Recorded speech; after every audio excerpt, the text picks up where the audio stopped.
namni daldalaa tokko qacaramee jiru wanti nuuf eeguu danda'u qabu keessaa inni guddaan tokko haga yeroo walii galtee isaanii raawwatutti hojii daldalaa sana hojjetu ofiisaatiif uummatee hojjechuun sarran jiraatu dabalataanis immoo nama biraatiifis illee hojii muka daldalaa sana hojjetu sanaatiif hojjechuudhaaf nama biraatiif illee qacaramuun sarran jiraatu jechuudha. Sababni isaa fakkeenyaaf as keessatti ammachiitii hojii daldalaa sanaan beeka hojii daldalaa qacaramee hojjetuun beeka waan ta'eef iyyuu ofiisaatiifis otoo asii qacaramee daldalaa sana hojjeta ofiisaatiifis otoo yeroo walii galtee sana raawwateen ofiisaatiifis hojicha uummateen hojjetatee taanaan inni kun daldalaa sana irratti daldalaa isa qacaree hojjechiisuu irratti miidhaa guddaa geessisu waan danda'u beekamaadha. Icciitii daldalaa sana fayyadamuu danda'a waan garaa garaatiin miidhaa guddaa ni qabaata. Kanaafuu waan akkanarraa of eeguun isaan irra ni jiraata jechuudha. Keessaayyuu namoonni daldalaaf qacaramtan hojjetan barreessaa ta'uu dandeessu yookiis immoo hojii meeshaa garaa garaa gurgurtaa garaa garaa daldalaa sana qacaramtan kan hojjetan ta'uu dandeessu. Dabalataanis immoo hisaab sararatanyaa kan jedhamtan yookiin immoo hojjettoota herreegaa kan taatan jechuudha.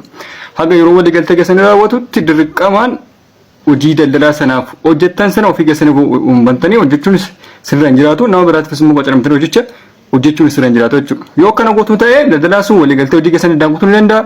Dabalataanis immoo yeroo bakkeenya walii galtee hojii sanas naareessuu jechuun ni danda'a. Mirga isaatii jechuudha. Kana mirga seerri isaaf kennedha jechuudha. Kana qofa yoo ta'u hin taasisumayyuu hojii isin uummachuu keessanii sababiin isaa beekamaadha. Fakkeenyaaf icciitii daldalaa hojjettanii sirriitti beekuu danda'a.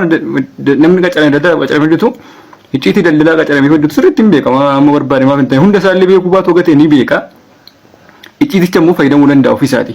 Icciitii daldalaan tokko ittiin milkaa'ee daldalaan tokko ittiin sadarkaa guddinaa garaa garaa irra ga'ee hin beeka waan ta'eef daldala sana qacaramee hojjeta waan ta'eef ofiisaatiin icciitii sana tooftaa sana hunda isaatti fayyadama. Isinis kun immoo karaa biraatiin daldala sanatti miidhaa geessisuu danda'a. Nama qacaratee jiru sanatti miidhaa geessisuu danda'a waan ta'eef haga yeroo qacarrii keessanii raawwatutti dirqamaan hojii daldala sana qacaramee hojjetan sana raawwachuun isinirra hin jiraatu.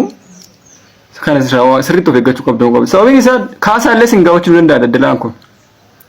Haga yeroo walii galtee keessanii raawwatutti isin hojii akkasiin uummattu yoo ta'e yookiis mana biraatiifis qacaramtanii hojii daldalaa sana hojjetuuf qacaramtanii hojjetuuf taanaan wanta miidhameef jedhee kaasaallee isin gaafachuu danda'a wanta miidhame irratti yookiin immoo galii isaa galaa irratti waan garaa garaa irratti jechuudha. Kanaaf waan kanarraa of eeggachuu danda'u qabdu yoo ta'an viidiyoon kun daldaltoota baay'ee isin fayyada nama qacaratanii kan hojjechiisan jechuudha. Akkasitti hubachuu qabdu yoo ta'an yaada karaa telegiraamii karaa yuutuubii hordofuu barbaadan yoo ta'e karaa ammas itti agarsiisu kanaatiin hordofuu dandeessu galatooma.